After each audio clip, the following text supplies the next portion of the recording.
Bonjour à tous et bienvenue pour cette vidéo de logique consacrée aux multiples simples, aux multiples complexes et aux nombres premiers. Les multiples simples, complexes et premiers sont trois notions fondamentales pour résoudre l'épreuve de logique du Taj-Maj. Alors un multiple simple, c'est grosso modo les multiples de 1 à 10, les tables que vous connaissez en général le mieux.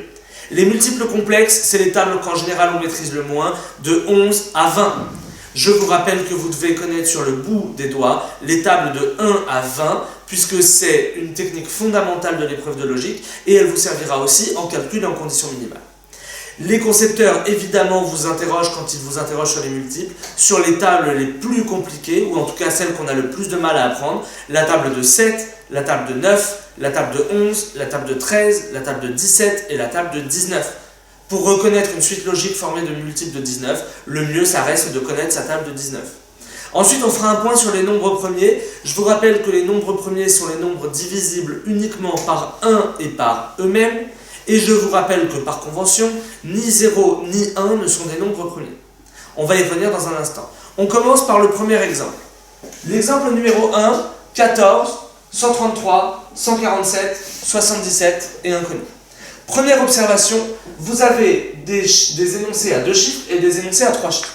Souvent, c'est pas le cas tout le temps, mais souvent, les énoncés à 2 et 3 chiffres, qu'on appelle les énoncés à trous, parce qu'en fait ici on peut considérer que là il y a un trou, les énoncés à trous sont souvent des énoncés qui se résolvent soit par les carrés, soit par les cubes, soit par les multiples. Ici, qu'est-ce qu'on observe? 14, 133, 147, 77. Commencez toujours par les multiples à 2 chiffres, parce qu'en général, c'est plus facile. 14, c'est 2 fois 7. 77, c'est 11 fois 7. Une fois qu'on a vu ça, on a le pressentiment que ça va être la table de 7 qui va être en jeu là-dedans. Alors, vous allez me dire comment on sait si 133 et 147, rapidement, sont des multiples de 7. Réfléchissez toujours en approcher et ensuite vous ajustez. 7 x 10, 70. 7 x 20, 140. 140, à 7 près, c'est 133, et à 7 près, c'est 147. Autrement dit, je sais que 7 x 20, c'est 140, donc 7 x 19, c'est 133, puisque c'est à 7 près. Et 7 x 21, puisque c'est à 7 près, mais cette fois vers le haut, c'est 147. Première manière de trouver que c'est des multiples de 7, avec par exemple comme réponse possible, ici, on va dire 140, 7 x 20, pourquoi pas. Deuxième astuce que vous devez utiliser, qui sera encore plus utile sur les multiples complexes. Regardez, entre 144 et 133, pardon, 147 et 133, combien y a-t-il d'écart? 147 moins 133, il y a 14 d'écart. Or, 14 est un multiple de 7. Et ça vient nous confirmer notre intuition initiale qu'on est bien en train de travailler sur la table de 7. Ensuite, on passe aux multiples complexes. Je vous ai dit les multiples sur lesquels on va le plus vous interroger, 11, 13, 17, 19. Ici, on regarde ce qui se passe. 102, 204, 85, 34. Deux premières observations. Vous savez que 34, c'est 17 fois 2. Je vous rappelle l'importance de connaître vos tables de 17. Si vous la connaissez, vous résolvez ça immédiatement. Multiple de 17, on n'en parle plus. Admettons que vous ne les reconnaissiez pas. Ça, c'est 17 fois 2. Deuxième élément qu'il faut observer sur cette série qui est assez intéressant. Ici, 102, c'est exactement la moitié de 204. Ou plutôt 204, c'est exactement le double de 102.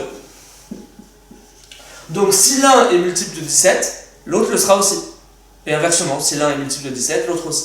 Donc, qu'est-ce qu'il nous reste à tester? Il nous reste à savoir si 102 est un multiple de 17.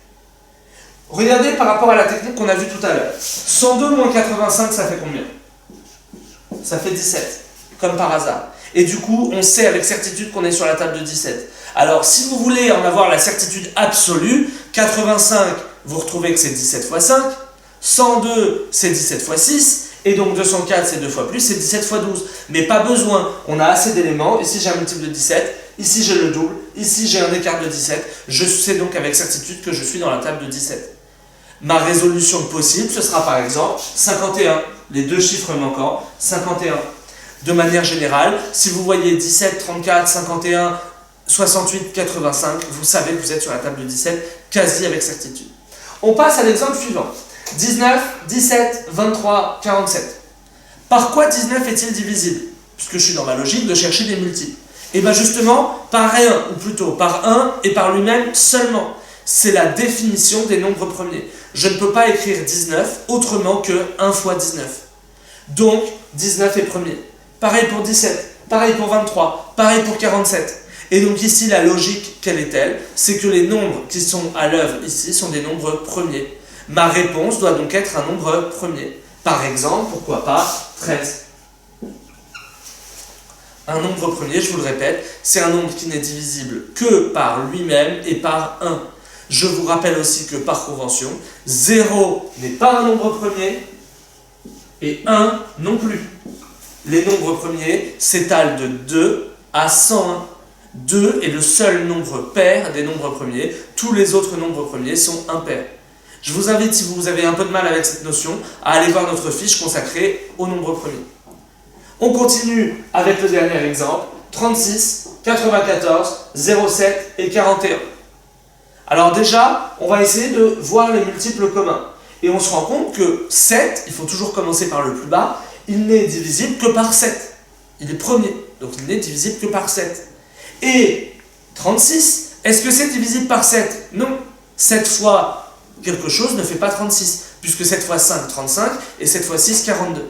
Et donc en fait, ici, on n'a pas de multiple commun. Regardez ce qu'il faut faire, et ça, vous devez être capable de développer votre œil sur les multiples simples à cette technique. Si je lis de droite à gauche, qu'est-ce que ça me donne? 63, c'est-à-dire 7 fois 9. 94, ça devient 49, c'est-à-dire 7 fois 7. 07, ça devient 70, c'est-à-dire 7 fois 10. Et enfin, 41, ça devient 14, c'est-à-dire 7 fois 2. Quelle est la logique mise en œuvre? Ici, on est sur un cas un petit peu plus difficile. Ce sont des multiples simples, en l'occurrence les multiples de 7, qu'on lit à l'envers. Multiples de 7 quand on lit de droite à gauche. Par exemple, si j'avais 7 fois 6, 42, ici il aurait été écrit 24, pour que la lecture à l'envers me donne 42. Donc cette technique de la lecture à l'envers, je vous invite à aller la voir sur une vidéo à part, la vidéo de lecture à l'envers, mais elle est surtout à l'œuvre sur les multiples simples. On ne va pas vous demander une lecture à l'envers sur les multiples de 17 par exemple. J'espère que cette vidéo sur les multiples simples, les multiples complexes et les nombres premiers vous aura été utile. En attendant, je vous dis à bientôt pour d'autres vidéos et surtout bon courage dans vos révisions.